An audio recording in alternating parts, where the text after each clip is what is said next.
Je n'ai jamais pensé que l'abandon pouvait avoir une odeur si amère, un goût si fade, ou un son si assourdissant que le silence d'une maison vide.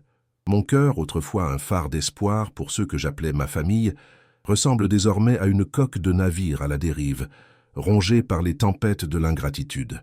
Il y a des années, j'ai vu mes propres enfants, ceux à qui j'ai consacré chaque fibre de mon être, s'éloigner, me laissant derrière dans un purgatoire de souvenirs et de sacrifices oubliés. La douleur est une vieille connaissance, mais ce qui est sur le point d'être révélé est une vérité que personne, pas même ceux qui m'ont tourné le dos, n'auraient jamais imaginée. Écoutez cette histoire jusqu'au bout et dites-moi ce que vous feriez à ma place. Dites-moi aussi de quelle ville vous m'écoutez.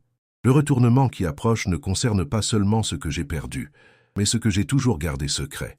Un secret capable de démasquer l'obscurité qui se cache sous le vernis de la respectabilité. L'air, dense et lourd, pesait sur moi sur ce banc de parc, les pigeons se disputant des miettes à mes pieds, ignorant la tempête qui s'abattait dans ma poitrine. Moi, Antonio Tonio, celui qui a toujours soutenu, toujours pris soin, je me suis retrouvé réduit à une figure pathétique, expulsé de la maison que j'avais un jour aidé à construire, de la famille que j'avais juré de protéger. Les mots cinglants de Marcos résonnaient encore à mes oreilles. « Il n'y a plus de place pour toi ici, Tono. Tu ne fais que gêner. » Chaque syllabe était un coup de poignard qui perçait mon âme, cette même âme qui s'était tant de fois pliée pour qu'il puisse s'élever. L'humiliation était un poison lent qui me consumait de l'intérieur, dissolvant des années de dignité en un instant. Mes yeux embués se fixaient sur un point lointain, comme s'ils cherchaient une réponse à l'horizon nuageux, mais ils ne trouvaient que l'image désolante de mon propre reflet, un vieil homme fatigué, aux vêtements usés et aux mains tremblantes, non pas de froid mais d'une colère contenue, d'une injustice si criante qu'elle semblait déchirer le tissu même de la réalité. Marcos, le gendre que j'avais accueilli, en qui j'avais confiance, m'avait traité comme un fardeau, un objet vieux et inutile, jeté sans cérémonie. La blessure dans ma poitrine n'était pas physique, mais elle faisait plus mal que n'importe quelle coupure, car c'était la douleur de la trahison, de l'ingratitude, de l'anéantissement de tout ce que je croyais être ma place dans le monde. L'ironie était cruelle, presque insupportable. Moi qui avais contribué à la rénovation de cette maison avec chaque centime que je pouvais économiser, un argent dont ils n'imaginaient même pas l'origine, je me retrouvais maintenant dans la rue, sans nulle part où aller, la dignité blessée et le cœur en morceaux. La scène de l'expulsion avec Anna, ma fille, silencieuse, les yeux baissés, tandis que Marcos, avec un sourire cynique, m'indiquait la porte, se répétait à l'infini dans mon esprit. Ce moment n'était pas seulement la fin d'une phase, mais le déclencheur d'une révolution silencieuse, une promesse intime que la vérité, aussi douloureuse soit-elle, éclaterait au grand jour, et que la justice, même tardive, frapperait à la porte de chacun d'eux. Ma vie fut une chanson silencieuse de sacrifice, chantée au rythme de la houe fendant la terre. Depuis tout petit, j'ai appris que la sueur était la monnaie la plus honnête, et chaque goutte qui coulait sur mon visage était une brique dans la construction de l'avenir dont je rêvais pour les miens. La terre, souvent aride et ingrate, fut mon école, mon pain et mon châtiment. Je me souviens des hivers rigoureux, des mains gercées par le froid, du corps courbé par le labeur intense du lever au coucher du soleil. Les nuits, courtes et sombres, étaient remplies de calculs mentaux pour faire fructifier le peu, pour garantir que, le lendemain, mes enfants auraient un repas chaud et un toit au-dessus de leur tête. Épouser Maria fut le rayon de soleil qui illumina mon existence. Elle, avec son sourire doux et ses yeux pleins d'espoir, était l'oasis dans ma routine de travail ardu. Ensemble, nous avons affronté les intempéries, les sécheresses qui ravageaient les récoltes et les pestes qui menaçaient nos moissons, mais nous n'avons jamais abandonné. Maria était la force qui me poussait quand la fatigue menaçait de me terrasser. Je me souviens de ses mains délicates, raccommodant mes vêtements de travail, ces mêmes vêtements que je portais jusqu'à ce qu'ils tombent en lambeaux. Elle préparait les repas les plus simples, mais pleins d'amour, et chaque bouchée semblait porter l'essence de notre effort commun, de notre rêve partagé de voir nos enfants prospérer. Nos 3 enfants étaient à la raison de chaque goutte de sueur, de chaque callosité sur mes mains. Les voir grandir, jouer dans la cour, les visages tachés de terre et les yeux brillants d'innocence enfantine, était ma plus grande récompense. Peu m'importait de porter les mêmes vieux vêtements, de manger les restes du moment qu'ils avaient le meilleur. Mon plus grand désir était qu'ils puissent étudier, avoir une vie différente de la mienne, une vie sans la rudesse des champs, avec plus d'opportunités et moins de sacrifices. Chaque livre que je leur achetais, chaque crayon, était un investissement dans l'avenir, une brique dans un pont qui les mènerait loin de la poussière des champs, vers un horizon de possibilités. Combien de fois ai-je renoncé à un repos mérité, à un loisir simple, pour m'assurer que mes enfants avaient ce dont ils avaient besoin. Je me souviens d'un Noël où j'ai vendu l'unique montre de gousset que mon père m'avait laissée pour acheter un jouet que l'un de mes enfants désirait tant. Je ne le regrette pas. La joie dans leurs yeux, l'éclat de bonheur dans leurs sourires, valait plus que n'importe quel bien matériel. J'étais le pourvoyeur silencieux, celui qui ne demandait rien en retour, qui se contentait de les voir heureux, de savoir que, grâce à moi, ils avaient une chance d'avoir une vie meilleure, loin des épreuves que je connaissais si bien. J'observais, de loin, le succès de chacun d'eux. Mon fils aîné, Paolo, est devenu professeur. Martha, la cadette, infirmière. Et Anna, ma Benjamine, a épousé Marcos, un entrepreneur qui semblait prometteur. Ma poitrine se gonflait de fierté, une satisfaction silencieuse en voyant les fruits de mon travail. Quand ils me rendaient visite, ou quand j'allais en ville les voir, un simple câlin, un « Papa, comment vas-tu ?»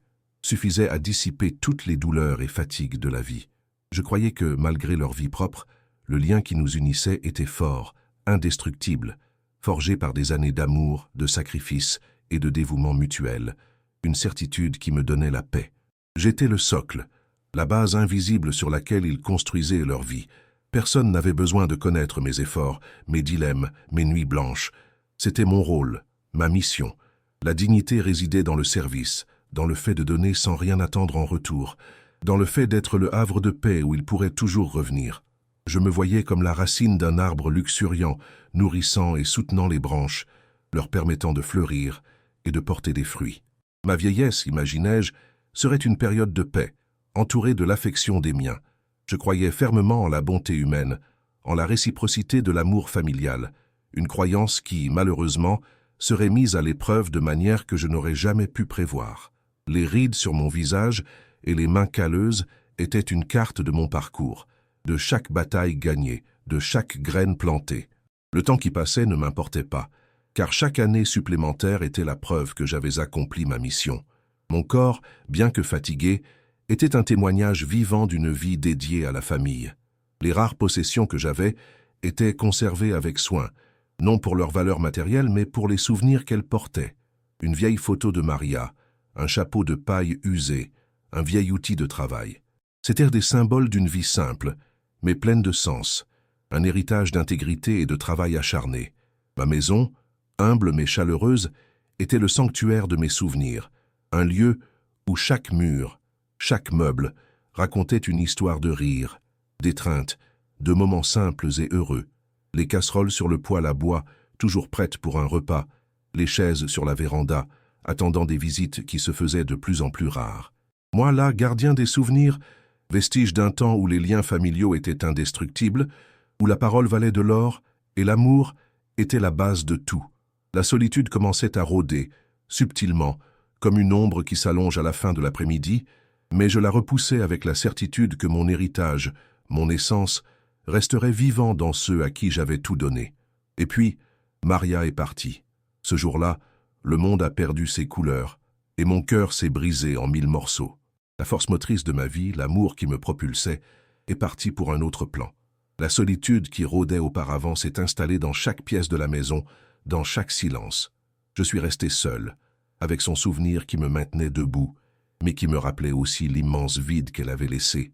C'est dans ce moment de fragilité que l'idée de déménager chez Anna et Marcos a émergé, une invitation que, dans ma naïveté et ma douleur, j'ai vue comme un refuge. Je croyais que l'amour de mes enfants, la famille que j'avais tant construite, serait mon havre dans la vieillesse. Le déménagement chez Anna et Marcos, que j'imaginais être un refuge, s'est rapidement révélé être une nouvelle forme de prison. Au début, les conversations étaient plutôt tièdes, mais j'ai vite remarqué les regards. Ils étaient rapides, furtifs, comme si j'étais une gêne à dissimuler. Marcos, toujours avec un sourire forcé, commençait à m'éviter. Les conversations s'interrompaient brusquement quand je m'approchais. Ma présence, autrefois perçue comme celle d'un père aimant, semblait désormais une ombre indésirable, un rappel du passé qu'ils voulaient laisser derrière eux. La subtilité était plus douloureuse que n'importe quel cri, car elle venait de celui que je considérais comme un fils. Les jours s'écoulaient dans une routine de solitude voilée. Je m'asseyais à table à l'heure des repas, mais les conversations coulaient autour de moi comme une rivière contournant une pierre. Anna, ma propre fille, autrefois si affectueuse, me regardait avec un mélange de pitié et de gêne. Les questions sur ma journée étaient monosyllabiques, les réponses désintéressées. Je voyais ma valeur s'évanouir dans leurs yeux, la perception que j'étais un fardeau, un poids, et non plus le pourvoyeur qui avait bâti leur vie. Chaque jour, je devenais plus invisible, plus un meuble dans le salon, un spectateur indésirable de la vie qu'ils menaient. Les exclusions devenaient plus évidentes. Les sorties en famille, les dîners avec des amis, tout était planifié sans même me consulter.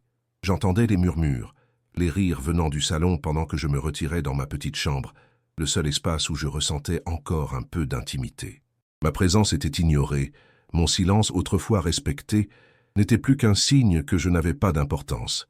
L'humiliation ne venait pas de mots directs, mais de gestes, de regards détournés, de portes fermées, d'une froideur qui glaçait mon âme, transformant la maison que j'imaginais être un foyer en un désert d'indifférence.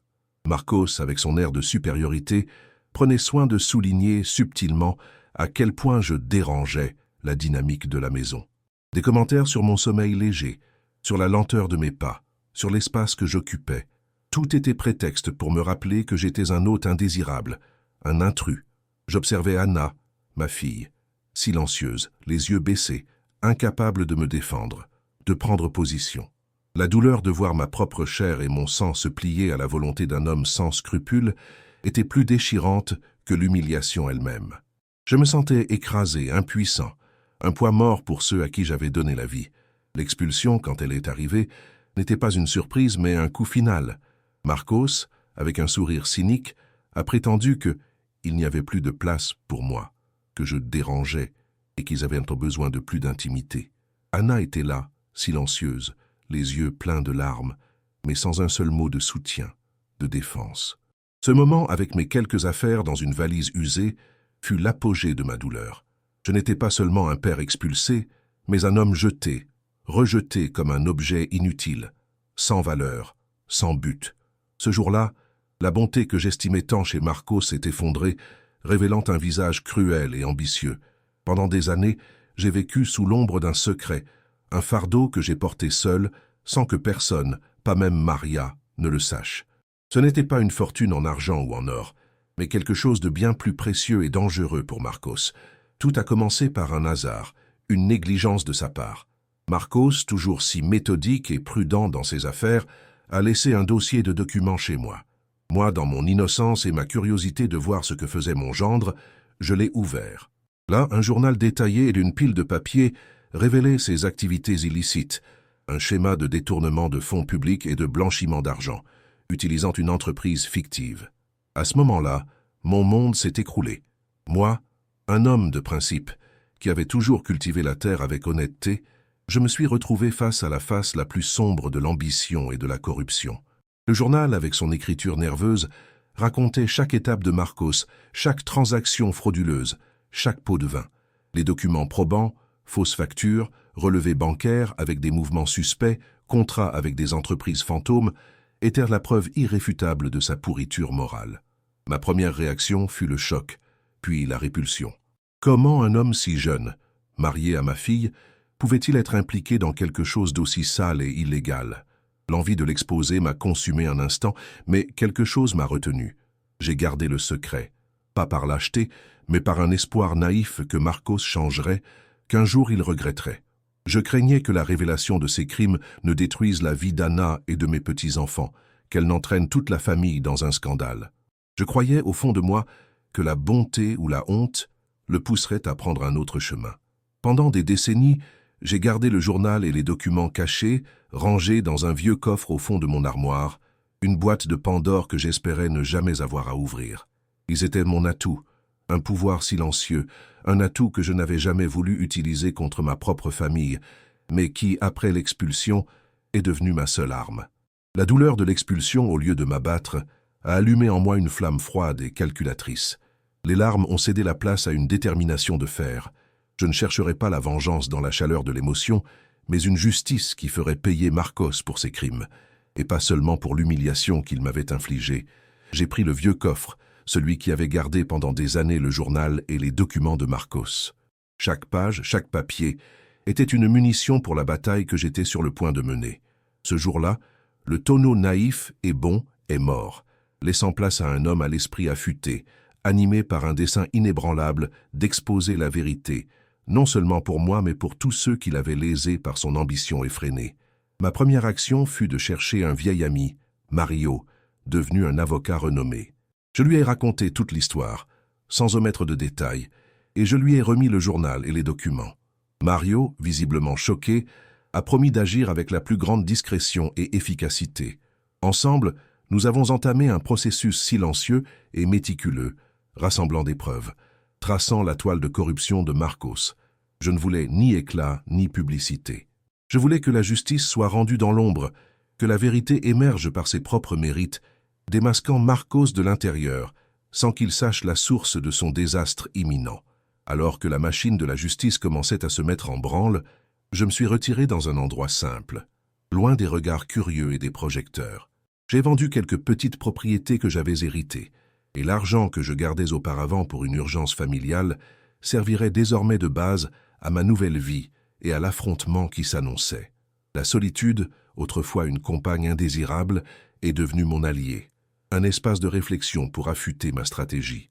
La différence entre la douleur de la trahison et la force silencieuse que je ressentais était abyssale, un gouffre que Marcos ne pourrait jamais comprendre, car son esprit, obscurci par l'avidité, était incapable de discerner l'essence véritable de la dignité. La nouvelle de l'enquête contre Marcos a commencé à circuler comme un murmure froid, et il n'a pas tardé à réaliser que la source des informations était moi. Et comme par un tour de magie perverse, l'attitude de ma famille a radicalement changé. Soudain, Anna et mes autres enfants, qui m'avaient ignoré et rejeté comme un fardeau, sont réapparus. Ils apportèrent des cadeaux, de petits présents qui semblaient décrier « repentir » et des mots doux à un papa comme tu nous as manqué, qui sonnaient plus répétés que sincères. Leurs voix, autrefois froides et distantes, étaient maintenant mielleuses, remplies de fausses promesses d'un avenir ensemble, de visites fréquentes et d'un soin qui n'avait jamais existé. Marcos, désespéré et avec l'étau qui se resserrait, a essayé toutes les tactiques. D'abord la corruption avec des offres généreuses pour que je retire les accusations, pour que j'oublie le passé. Puis la menace voilée, des mots qui tentaient de m'intimider, de me faire reculer. Mais moi, Tonneau, n'étais plus le vieil homme naïf d'autrefois. Mon cœur, endurci par la douleur, restait inébranlable face à ces manigances. J'observais la mise en scène avec un calme perturbant, conscient de la fausseté de chaque geste, de chaque larme forcée. Pour eux, j'étais devenu un problème et ils tentaient, avec désespoir, de me faire taire et de me manipuler pour sauver leur propre peau. Je les voyais, se mouvant comme des marionnettes, dansant au rythme de ma révélation.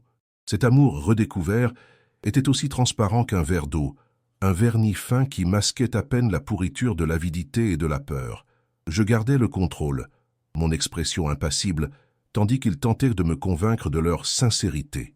Je savais que la vérité était déjà en marche, que la justice était une rivière coulant vers sa destination, et que Marcos, malgré tous ses efforts, ne pourrait arrêter sa force. Ma force silencieuse était le contraste le plus frappant avec leur fausseté, une preuve que la véritable richesse ne se mesure pas en argent, mais en intégrité et en caractère. Le moment de la décision finale est arrivé, lourd et inévitable. Devant moi, il n'y avait pas seulement la chance de voir Marcos emprisonné pour ses crimes, mais l'opportunité de clore un cycle, de sceller le destin de années de douleur et d'injustice.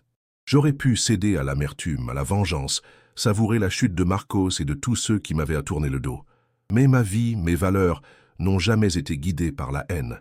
Mon intention n'était pas de détruire, mais de rétablir la justice, de montrer que l'intégrité, même piétinée, trouve toujours un chemin pour se relever, et que la vérité, aussi cachée soit-elle, finit toujours par éclater. Ma décision était claire, forgée dans la sérénité de mon âme et la lucidité de mon esprit. Marcos serait tenu responsable de ses crimes. Les preuves que j'avais gardées si longtemps seraient remises aux autorités, garantissant qu'il fasse face aux conséquences légales de ses actes. ce ne serait pas de la vengeance, mais de la justice. Et quant au peu qui me restait après l'expulsion, chaque centime, chaque bien, serait utilisé pour aider des institutions caritatives et des gens humbles, ceux qui en avaient vraiment besoin, qui un jour s'étaient trouvés dans la même position que moi, mais qui, contrairement à ma famille, m'avaient tendu la main. Ma véritable richesse réside dans la générosité et l'intégrité, non dans le pouvoir ou l'argent. Mon histoire, comme celle de tant d'autres, est un rappel cruel que l'avidité et l'ambition peuvent corroder les liens les plus sacrés, transformant l'amour en mépris et la gratitude en ingratitude.